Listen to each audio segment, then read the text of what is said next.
All right, Kansas was one of the big states to hold primaries last night, and the big prize was the Republican seat held by current Senator Pat Roberts, who's retiring. The winner, Congressman Roger Marshall, in what was expected to be a very close race with former Secretary of State Kris Kobach. I want to bring in Congressman Roger Marshall to talk to us about the race. Congressman, congratulations. John, thanks so much. I'm just so proud and so grateful for all the Kansans across the state that believed in our message, believed in our leadership, and have given us this Republican nomination. So we're excited to be moving forward and making sure that we keep this seat red and keep a Republican majority. You know, there's a lot of people in Washington that talked about how close they thought this race was going to come. Kris Kobach had previously had the support of the president when he ran for governor and lost last cycle. You not only won, but I think you won decisively. How big was it for you to have such a decisive win? Well, you're right, Sean. I think this 14-point win is going to send a message to the Democrats to not mess with Kansas. That they spent $5-6 million against our candidacy. They wanted Kris Kobach to be the candidate because they could beat him in the general election. So hopefully this will send the Democrats packing, and we can take some of those Republican resources and use in different states. Absolutely. Speaking of that, I know that you're fresh off this win. What's being done to make sure that the Republican bloc unites going into November? Yeah, so certainly we've reached out to the other candidates. They're working with us together to bring their supporters on board. We already had a really great grassroots organization across the entire state, a presence in all 105 counties. So we're reaching out to those people and bringing this Republican Party together to make sure we're all on the same page going forward. You know, you mentioned it. I just want to be clear. Do you believe that your victory last night means that the Democrats will stay out of Kansas, not just against you, but allow President Trump to have a good shot at continuing to carry the state? Well, President Trump's going to carry this state. I will guarantee that he's in great shape here. Kansans have his back. They support the president.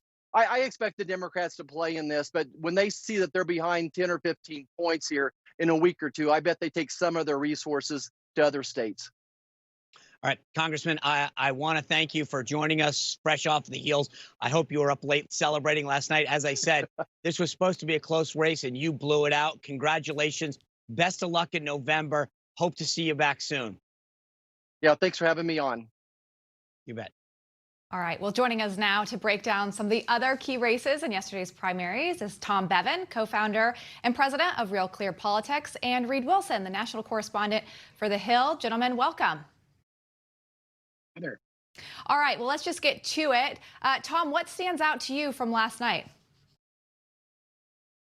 Hey, Tom, can you hear us? Yes, hey, I can. I'm sorry. That's all right. What stands out to you from last night?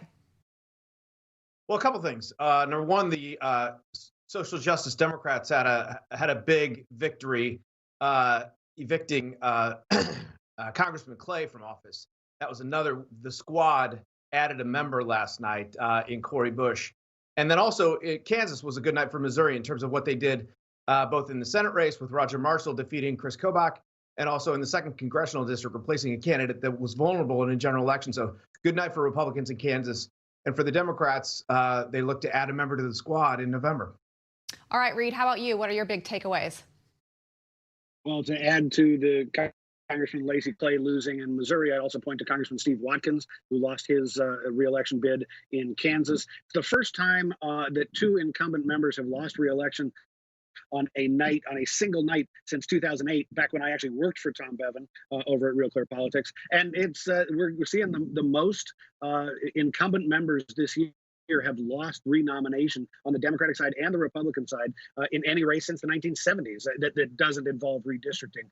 So there's clearly some tumult to the electorate here. The Democrats are reinventing themselves. The Republicans are, in some cases, reinventing themselves. Steve Watkins had some ethics issues that booted him out of office. And then pay attention to a state like Missouri, which also expanded Medicaid, the latest state to do that at the ballot box after the state legislature didn't do it. I want to ask each of you, how big of the win last night for Roger Marshall was it in terms of the Republicans' chances of keeping the Senate? Tom, I'll start with you. Well, I think it was big. I mean, Republicans are playing defense in a lot of states, including we just had a poll come out showing Joni Ernst in a very tight race, obviously, in Iowa. So Republicans are playing defense in a lot of states, and Kansas is just one that they can now, I think, take off the table and put in the books, and that removes a headache for them. So it's a big deal in that sense because I think the Senate is going to be very, very close. Reid, let me ask you this. We just had Roger Marshall on. He thinks that he's going to be up 14, 15 points, and they're going to pull out. Do you think that that's an accurate assessment of what's going to happen there, or will the Democrats really try to make an effort there? Well, the Democrats have always seen Kansas as a last tier kind of state, and getting Kris Kobach through the primary, and they spent some money to try to do that, meddling in the Republican primary a bit. That was sort of a moonshot, trying to shoot the moon, if you will. And the fact that they are now have a much less likely chance to take over this Kansas seat still gives them the targets they need to win back the Senate. However, this option is just off the table. We're seeing some other states that have not been on the map was starting to get some buzz. Pay attention to a state like Alaska, where there's an independent candidate who would probably caucus with the Democrats if he were to win in November. We've talked about. Tom mentioned Iowa. We've got 2 seats in Georgia. This Senate map, it just strikes me, is a lot larger today than it was 6 months ago. Yeah. Reid, you mentioned Missouri, but Tom, I want to ask you about this. What does it tell us about the state of the Democratic Party when we have someone like William Lacey Clay, who's been an incumbent for 20 years, lose to a neophyte, Cori Bush? What does this tell us about the Democratic state there? Well, as Reid said, I mean, the Democrats are going through their own sort of makeover, and we've seen this where longtime Democratic incumbents, Elliot Engel in New York, Joe Crowley in New York, are being evicted for the newer, more progressive members of the party. And this is another one. Cori Bush was for defunding and dismantling the police. She was for a $15 minimum wage. She was for a universal basic income. So these districts now are growing more progressive, and voters are reflecting that, and they are willing. There's certainly something to being anti-establishment on both parties, but on the Democratic side, it is now progressives are really, really on the march, and this is just another example of that. Hey, Reid, we've talked a lot about these districts where progressive neophytes have come in and ousted longtime Democrat incumbents.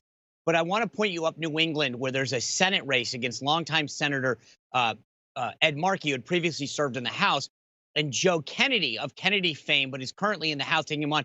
Do you think that this that this phenomenon we're seeing at the House level can translate itself to a state level in a place like Massachusetts?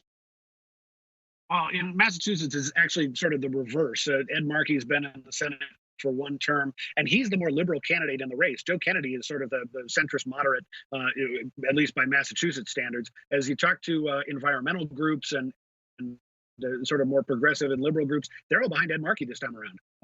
Kennedy is putting together sort of a more traditional Democratic coalition of unions, blue-collar workers, things like that. So it's not exactly a translation there. The more interesting race in Massachusetts is the race against Congressman Richie Neal, who's the chairman of the House Ways and Means Committee. He's being challenged by the mayor of Holyoke, Massachusetts, Alex Morse. I think he might not be 30 yet, but he's definitely challenging Richie Neal from the left. That's sort of the more parallel situation here to what we've seen in New York with Elliot Engel and now Missouri with Lacey Clay. Yeah, we just saw Nancy Pelosi cut an ad for Richie Neal. We'll see if that helps him take it over the top, but keep an eye on that race as we head into the next month. Gentlemen, thank you guys both for being here and providing these insights into what happened last night. Hope to have you back real soon.